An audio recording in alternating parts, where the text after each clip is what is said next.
പ്രിയമിത്രങ്ങളെ നമസ്കാരം. ഇന്ന് ഞാൻ രോഗദുരിതങ്ങൾക്ക് ഒരു ആശ്വാസമായിട്ട് ഒരു പ്രാർത്ഥനയെ പറ്റി പറയാനായിട്ടാണ് നിങ്ങളുടെ മുമ്പിൽ വന്നിരിക്കുന്നത്. പരിമിതമായ അറിവേ ഉള്ളൂ.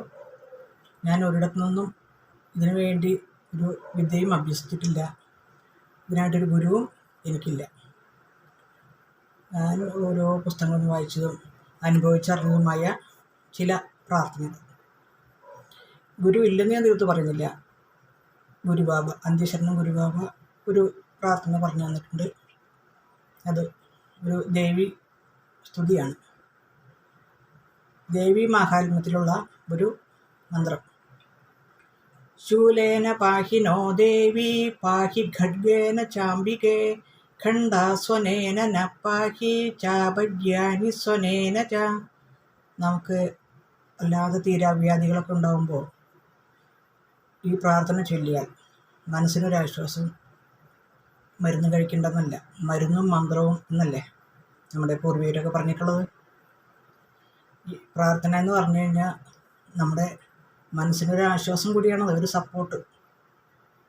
പുച്ഛിക്കുന്നവർ പുച്ഛിച്ചോട്ടെ, ഞാൻ ആരെയും ഇത് തിരുത്താൻ ആളല്ല. വിശ്വാസമുള്ളവർ പ്രാർത്ഥിക്കുക. ഞാൻ പ്രാർത്ഥിക്കാറുണ്ട്. എനിക്ക് പലവിധ അസുഖങ്ങളും ഉണ്ടായിട്ടുണ്ട്. മരുന്ന് കഴിക്കും. നമ്മൾ ഡോക്ടർമാർ നിർദ്ദേശിക്കുന്ന മരുന്ന് കഴിക്കുക.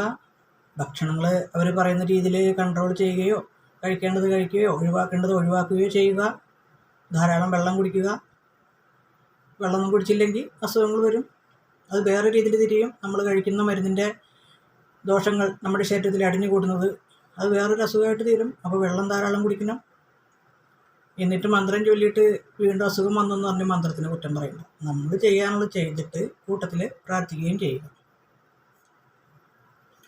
പിന്നെ കളിയാക്കുന്നവർ പറയും മന്ത്രത്തിന് ശക്തി ഉണ്ടെന്ന്. ഓരോ വാക്കുകൾക്കും ശക്തിയുണ്ട്. അത് അനുഭവിച്ച് തന്നെ അറിയണം. അല്ലാതെ പ്രാർത്ഥിക്കാതെയും ചൊല്ലാതെയും പരിഹസിക്കാൻ നടന്നിട്ട് കാര്യമില്ല.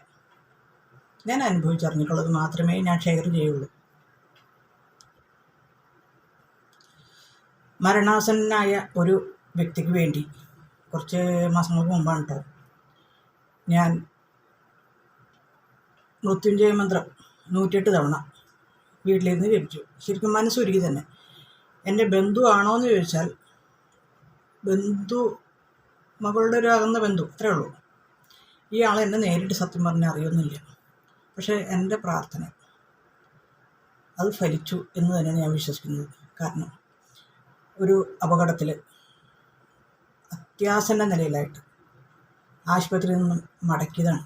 ആളെ രക്ഷപ്പെടില്ല എന്ന് പറഞ്ഞു.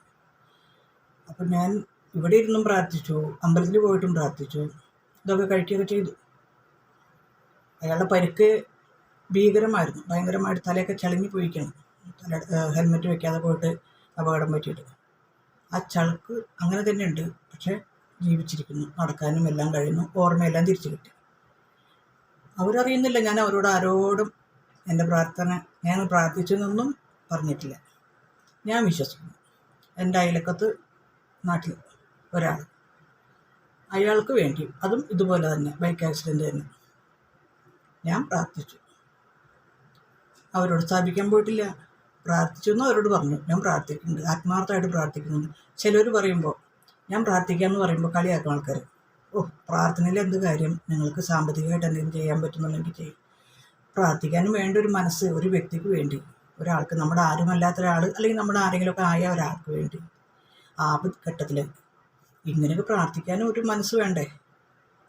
പൈസ കൊടുത്തുകൊണ്ട് മാത്രമായില്ല. പൈസ അത്യാവശ്യമുള്ളവർക്ക് സാമ്പത്തികമായിട്ടുള്ള സഹായം ചെയ്യുക.